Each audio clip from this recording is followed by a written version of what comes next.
In our myofascial pain trigger point series, we've covered various muscles throughout the body. I try to give you easy to use ways of accessing muscle to minimize strain for yourself and allow you to work on yourself in an effective way with the least amount of effort. For our myofascial pain trigger point series, I wanted to talk about the deltoids. The deltoids are a muscle that covers your shoulder joint. You have an anterior, a middle, and a posterior segment. If you're having problems with the deltoids, they tend to just cause shoulder pain around this area. You can use fingers and hands to reach in to press on this, as most people would if their shoulder hurts. But I wanted to give you a hands-free way of addressing the same issue. I typically will use something like a tennis ball, something that's got a little bit of give, a little bit of cushion. A golf ball is another option, but of course it's more firm. What I'm going to do is place the tennis ball on a wall and then slowly lean in, just to give myself enough pressure to get some sensation.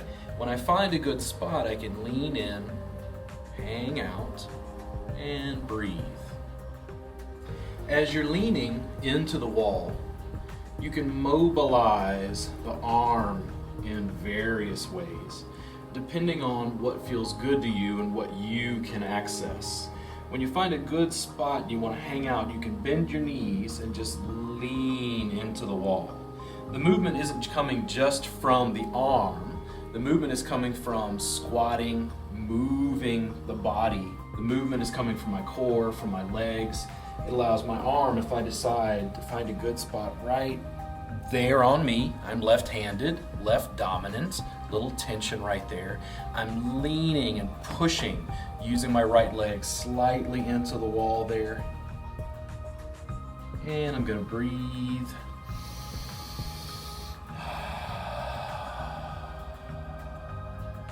Always remember to work the opposite side as well, even if they're not giving you any problems.